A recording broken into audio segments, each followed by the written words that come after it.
Imagine being forced to walk 500 miles with nothing but the clothes on your back and the will to survive. It's a journey that would push even the strongest person to their limits. But for 14 North Vietnamese prisoners, this was not just a hypothetical scenario, it was their harsh reality.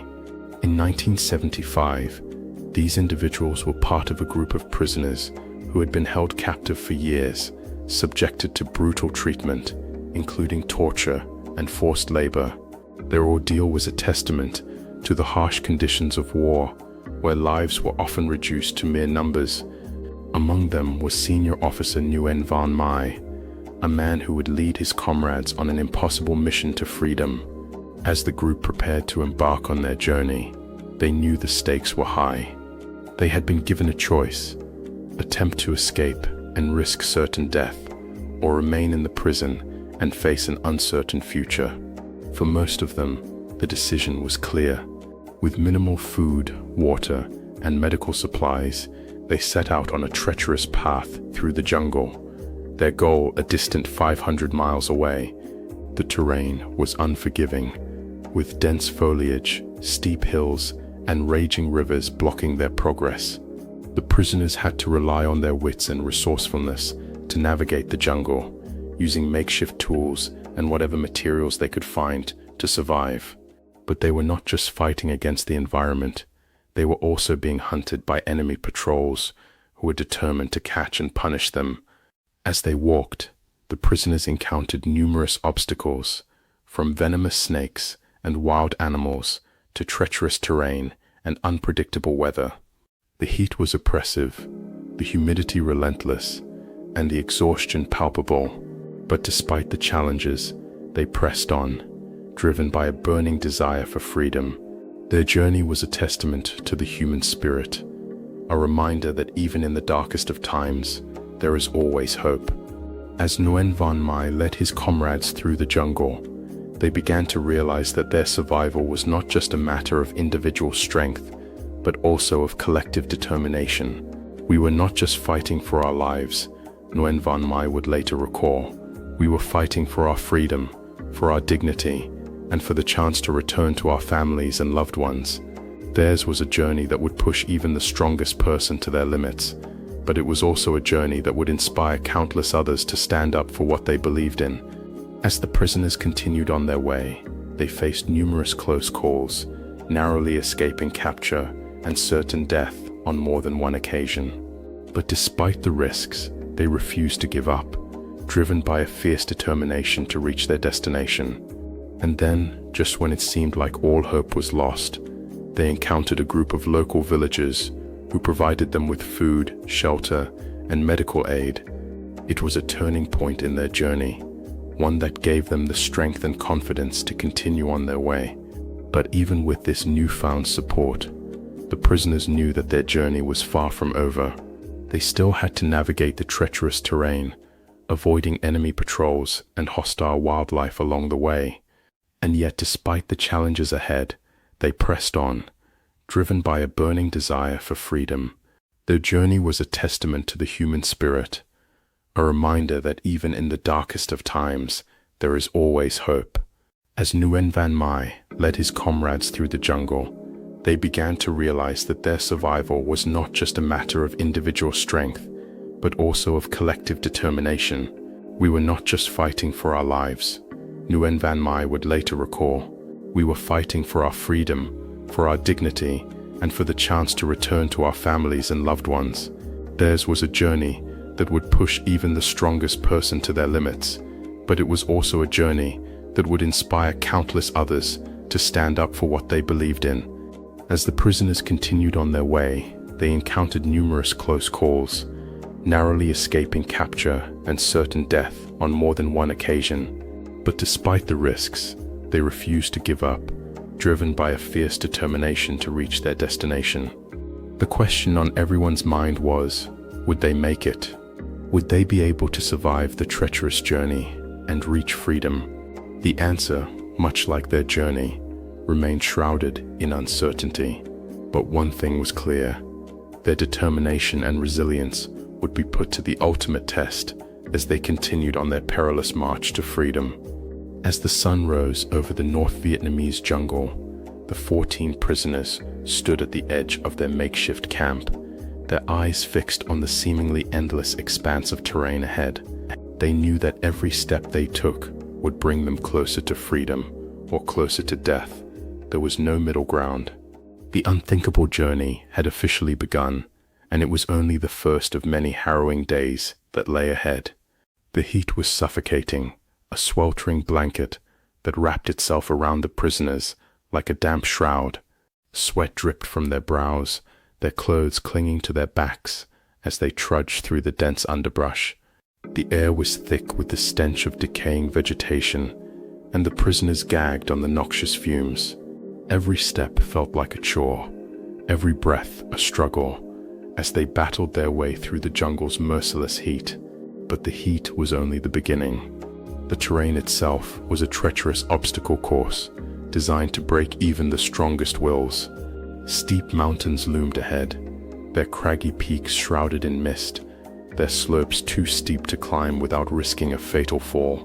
Raging rivers carved their way through the landscape, their waters swollen with monsoon rains that left the prisoners wading through chest-deep currents, desperate to stay afloat. As they navigated this unforgiving terrain, the prisoners were acutely aware of the enemy closing in around them. North Vietnamese soldiers lurked in the shadows, their deadly traps and ambushes waiting to strike at the first sign of weakness. The prisoners knew that one misstep, one wrong move, could mean capture, torture, and certain death. But the journey itself was a slow-motion torture, a relentless march through the jungle's unforgiving heart. Malnutrition and dehydration took their toll, weakening the prisoners' bodies and sapping their spirits. Disease and injury stalked them at every turn, claiming their victims with merciless efficiency. As the days turned into weeks, the prisoners began to fall behind, their weakened bodies unable to keep pace with the grueling pace set by their captors. And yet, they pressed on, driven by a desperate will to survive. For every prisoner who fell, 2 more rose to take their place, their determination fueled by a fierce resolve to escape the clutches of their tormentors. They became a ragtag army, a motley crew of weary, wounded, and battered souls, united in their determination to outrun the enemy and reach the safety of the free world. But as they walked, the prisoners were faced with an unimaginable choice: keep moving forward, no matter what, or risk being captured and tortured by the enemy. It was a decision that would haunt them for the rest of their lives, a choice that would test their resolve, their courage, and their very souls. Would they continue to push forward, fueled by their desperate desire for freedom, or would they falter, succumbing to the exhaustion, hunger, and fear that threatened to consume them at every turn? The fate of the 14 prisoners hung in the balance, their lives suspended in a state of precarious limbo.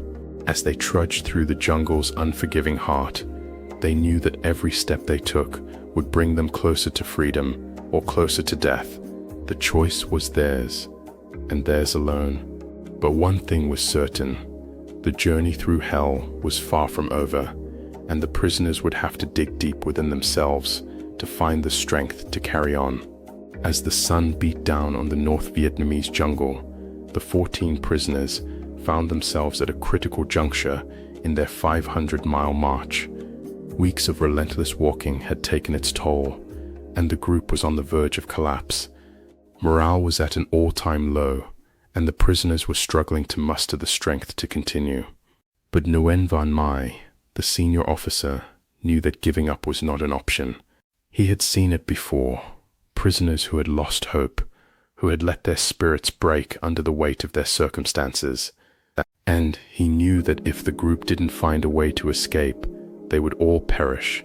May made a bold decision to split the group into smaller teams. It was a risk, but he believed it was the only way they could increase their chances of survival and escape. The prisoners were divided into teams of 3, each tasked with navigating through the treacherous jungle terrain. As they set off, the prisoners faced a series of intense challenges.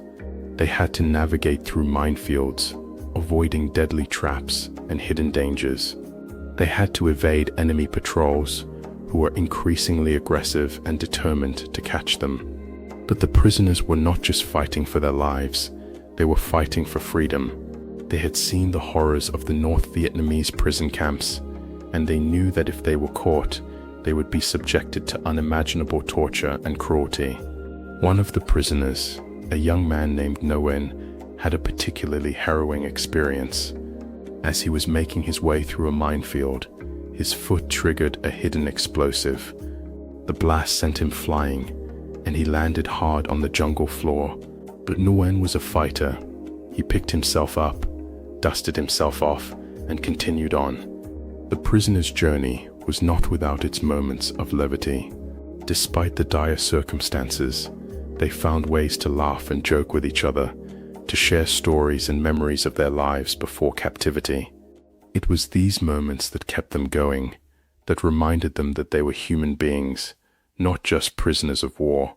As they neared the border, the prisoners were met with a surprise that would change everything. A group of friendly locals, who had been watching them from a distance, emerged from the jungle. They were armed, but they were not enemy soldiers. They were fellow human beings who had risked everything to help the prisoners escape. The locals led the prisoners to a hidden safe house where they were given food, water, and medical attention. It was a moment of pure joy, one that the prisoners had not felt in months. They were finally free, finally safe, but their journey was far from over. The prisoners knew that they still had to navigate through the treacherous terrain, avoiding enemy patrols and making their way to the border. It was a daunting task, but they were ready. They had come too far, sacrificed too much, to give up now. As they set off once again, the prisoners knew that they were not alone. They had each other, and they had the support of their new friends, the locals. Together, they would face whatever challenges lay ahead, and they would emerge victorious.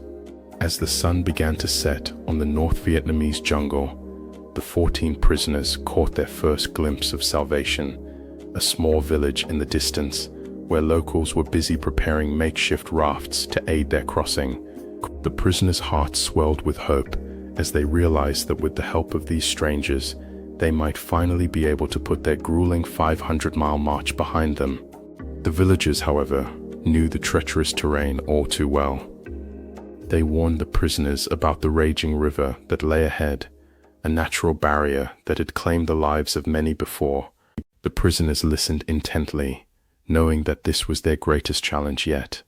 With a deep breath, they steeled themselves for the journey ahead. The makeshift rafts, cobbled together from local materials, looked precarious at best. The prisoners hesitated, their minds racing with the horrors of a failed crossing. But with the locals urging them on, they took their places at the front and back of the rafts, ready to face the currents. The river was a monster, its waters churning and foaming as it hurtled towards the sea. The prisoners clung to the rafts, their knuckles white with fear as they were tossed about like rag dolls. The locals, meanwhile, stood on the riverbank, their faces set with determination as they pulled and pushed the rafts forward. One by one, the prisoners began to make their way across the river, their faces set in grim determination. Some struggled, their legs thrashing wildly as they fought to stay afloat. Others managed to find their footing, their eyes locked on the other side as they pushed forward with every last ounce of strength. As the last prisoner emerged onto dry land, the group collapsed onto the riverbank, exhausted but triumphant. Tears of joy streamed down their faces as they hugged one another, their bonds forged in the fire of their shared ordeal. But as they celebrated their victory, the prisoners knew that their journey was far from over. They still had to make it back to their families and rebuild their lives. And as they looked out at the vast expanse of jungle before them, they steeled themselves for the long and difficult road ahead. For in the end, it wasn't the river that had tested their resolve. It was the knowledge that they still had so far to go. As the 14 prisoners finally set foot back in Vietnam, they were greeted as heroes. News of their incredible journey had spread like wildfire, and locals couldn't get enough of the incredible story. But beneath the triumphant smiles and cheers, a different reality was unfolding. For many, the ordeal was far from over. This was just the beginning of a long and arduous road to recovery. Physically, the prisoners were broken. Weeks of relentless marching had left them with deep wounds, some of which would never fully heal. But it was the emotional scars that proved the most challenging to overcome. The memories of torture, beatings, and the constant fear of death still lingered, haunting their every waking moment. Duyen Van Mai, one of the prisoners, was particularly affected. He had been subjected to some of the most brutal treatment, and the ordeal had left him with a deep-seated anxiety that followed him everywhere. It would take him months to come to terms with what he had endured, and even longer to find the strength to share his story with the world. But as the prisoners struggled to readjust to civilian life, something remarkable began to happen. They became symbols of hope and resilience, inspiring a new generation of Vietnamese people to fight for freedom and human rights. Duyen Van Mai's story, in particular, resonated with those who had been silenced by the regime. His bravery in the face of unimaginable cruelty sparked a movement, and soon his name was on everyone's lips. The 500-mile march was a testament to the human spirit's ability to overcome even the most impossible odds.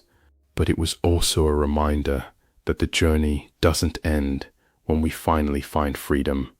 It's a journey of healing, of recovery, and of finding the strength to share our stories with the world.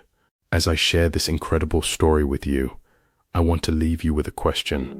What would you do if you were faced with the same challenges that these prisoners faced? Would you find the strength to carry on, or would you let the weight of your circumstances break you? The answer, I believe, lies within each and every one of us.